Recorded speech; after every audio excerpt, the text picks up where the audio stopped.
Hey viewers, welcome to Scientific Biology. In this video, we will study about the human respiratory system.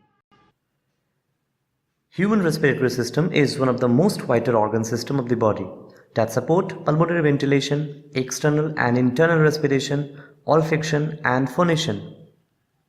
We breathe about 16,000 to 24,000 times a day with exchange of about 11,000 liters of air with the atmosphere. In this process, the oxygen of the atmospheric air is delivered to the human body, which is then utilized by the tissue, and the carbon dioxide which is produced by the human body is exported to the lungs. If you enjoy my video, be sure to hit the subscribe button and hit the bell icon to make sure you can get notified when I upload a new video. In this video, we will first talk about the brief anatomy and physiology of the respiratory system. Then we will discuss how the gases transportation occurs. And later we will talk about how the respiratory regulation occurs in the human body. So first, coming to the anatomy and physiology of the respiratory system. The human respiratory system has two parts, the upper respiratory system and the lower respiratory system. The upper respiratory system consists nasal cavity, pharynx and larynx. Air entering the nasal cavity flows through the passage created by the superior, middle and inferior nasal conchae. Frontal, maxilla, nasal, ethmoid and vomer are the 5 bones of the nasal cavity that form a framework that support the nose. The pharynx is a musculo-membranous tube that functions as a part of alimentary canal and as an airway in the upper respiratory system. Pharynx consists of 3 regions, and they are nasopharynx, oropharynx and laryngopharynx.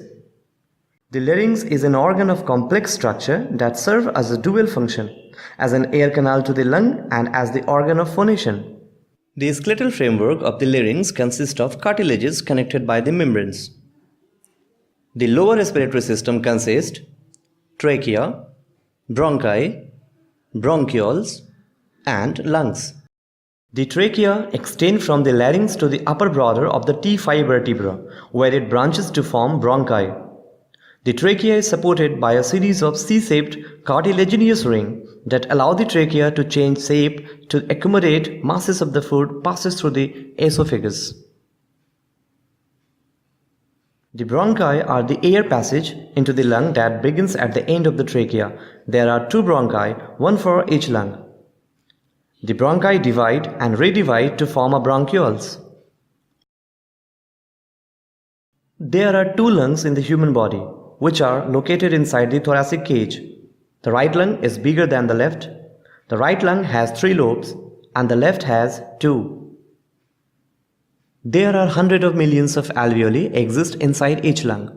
These alveoli are the air sacs surrounded by the network of blood vessels that provide space for gaseous exchange. Now let's see how the gases transportation take place in our body.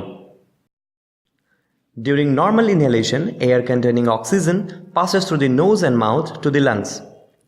During normal exhalation, air containing carbon dioxide and other waste passes out the same path.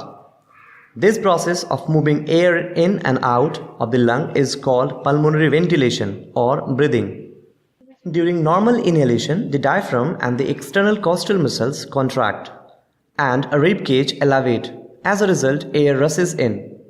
But during the normal exhalation, the muscle relax, so air is expelled out. Inside the lungs, oxygen from the air is exchanged for the waste carbon dioxide from the bloodstream. This process takes place in alveoli. Oxygen from inhaled air diffuses from the alveoli into the pulmonary capillaries, and the carbon dioxide from oxygen-depleted blood diffuses from the capillaries into the alveoli. Now the bloodstream delivers oxygen to cells and removes the carbon dioxide through the process of internal respiration. In the lungs, oxygen is absorbed into the blood by RBC containing hemoglobin. Oxygen binds to this molecule. The oxygenated blood then moves through the vasculature. Within the body tissue, the RBC release oxygen, which then diffuses through the capillary wall into the tissue. Meanwhile, the waste carbon dioxide diffuses into the bloodstream, where it is carried inside the RBC and plasma. Now, the deoxygenated blood travels through vasculature and back to the lungs, where carbon dioxide is expelled out from the body.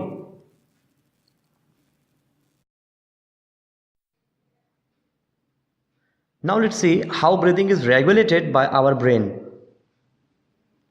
Respiration is an involuntary function. Nerve impulse is transmitted by the pons and the medulla oblongata to the respiratory center. The rate of normal breathing is 12 to 15 breaths per minute. The body adjusts the rate and depth of the normal breathing in response to metabolic needs. When the body uses more oxygen, sensor in the blood called chemoreceptor sends the signals to the brain.